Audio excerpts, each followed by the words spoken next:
Kembali bersama kami dalam Lunch Talk, masih membahas terkait dengan barang ilegal rugikan negara. Masih bersama Bapak Bahaduri Wijayanta, Direktur Penindakan dan Penyidikan. Pak Wijayanta, ini kan memang terkait dengan bagaimana akhirnya kita lihat sekali begitu banyak yang mencoba untuk masuk ke Indonesia, berarti juga squad atau tim dari Pak Wijayanta juga harus diperkuat, bisa dikatakan seperti itu. Nah, ini bagaimana Anda melakukan improvement pada sektor SDM terkait dengan hal ini, Pak?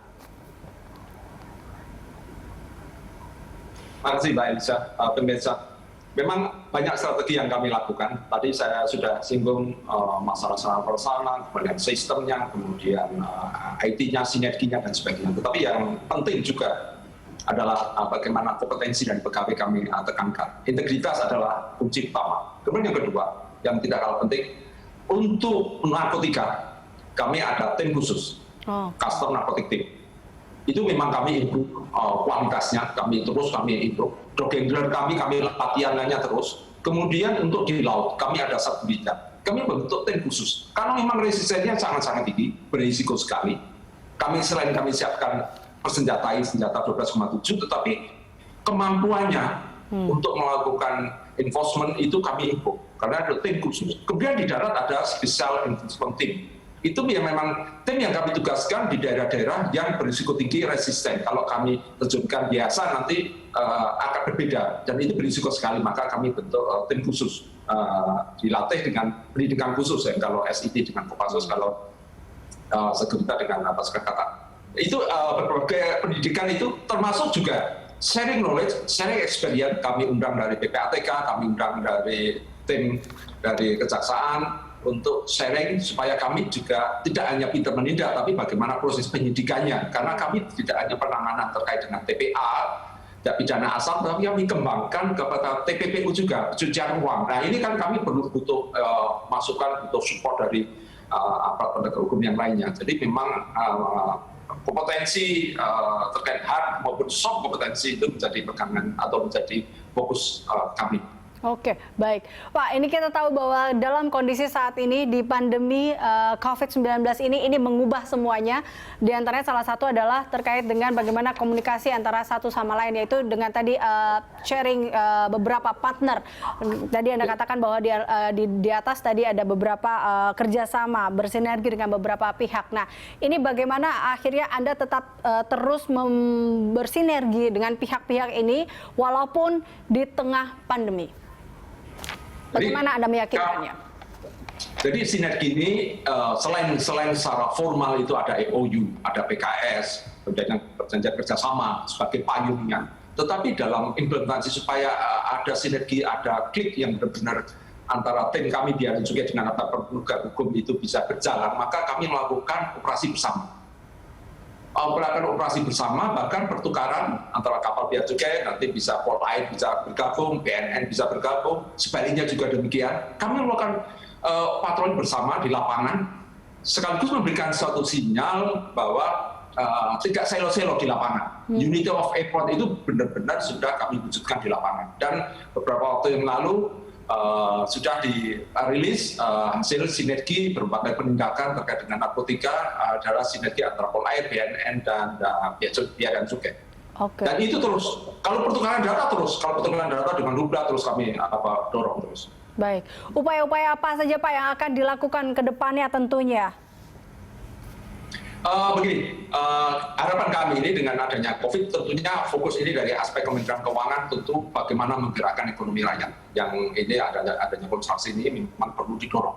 Nah, di samping itu tentunya kami sangat memohon dan meminta dukungan dari aparat penegak hukum yang lain agar upaya pemerintah dalam mendorong ekonomi itu jangan sampai nanti ada sisipan-sisipan orang-orang sindikat yang mencoba memanfaatkan, sehingga di lapangan sinergi bersama itu perlu dilakukan dalam bentuk operasional, operasi bersama maupun kolaborasi berbasis IT.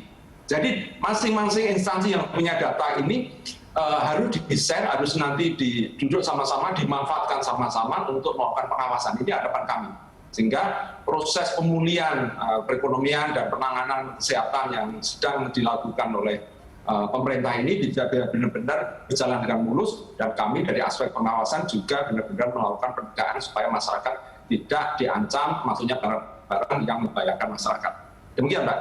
Oke, berarti kalau dikatakan bagaimana sebenarnya pengawasan yang ideal ini adalah bisa dikatakan adalah kerjasama, pengawasan yang dilakukan dengan saling bekerja sama ya, terintegrasi, terkolaborasi satu sama lain antara DJBC, KKP, Polri, TNI maupun APH ya, bisa dikatakan seperti itu ya, Pak Awi? Dan itu berbasis IT pertukaran datanya, ya betul sekali.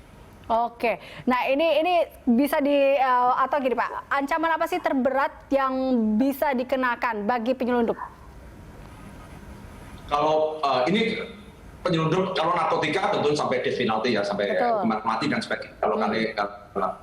Kalau dari aspek kepabeanan kan sampai ada hukuman, sanksi pidana, sampai pidana. Ini ancamannya. Tapi kalau terkait dengan narkotika, khususnya narkotika, nanti kami serahkan. Kalau penindakan, kami serahkan kepada kepolisian, kepada BNN. Karena di situ ada hukuman yang lebih maksimal. Ada undang-undang narkotika di situ. Jadi tadi benar sekali Mbak Elisa bahwa kolaborasi berbasis IT, sinergi, koordinasi, tidak silo-silo, unity of effort menjadi pegangan yang penting. Kemudian kami menawarkan, kami tadi 5 pilar tadi bisa mengintegrasikan informasi orang, barang, dokumen, transporter menjadi satu kesatuan. Itu juga itu tools kami ke depannya. Dan kami sharekan, kami integrasikan, kami kolaborasikan dengan instansi yang lain. Oke. Terakhir Pak Awi, dari Anda, closing statement dari Anda, mungkin juga imbauan kepada masyarakat terkait dengan memang kita harus tahu bahwa barang ilegal ini tentunya sangat merugikan negara. Silakan Pak Wijayanta. Ke depan Mbak, tadi kami sudah sampaikan kami berbasis 5 pilar.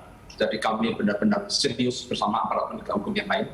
Kami bisa sharing informasi, sharing kolaborasi berbasis IT. Jika kedepannya orang yang berupaya atau mencoba-coba untuk memasukkan barang ilegal yang sangat membahayakan dan akan merugikan baik keuangan negara maupun masyarakat, itu benar-benar kami akan melakukan penindakan.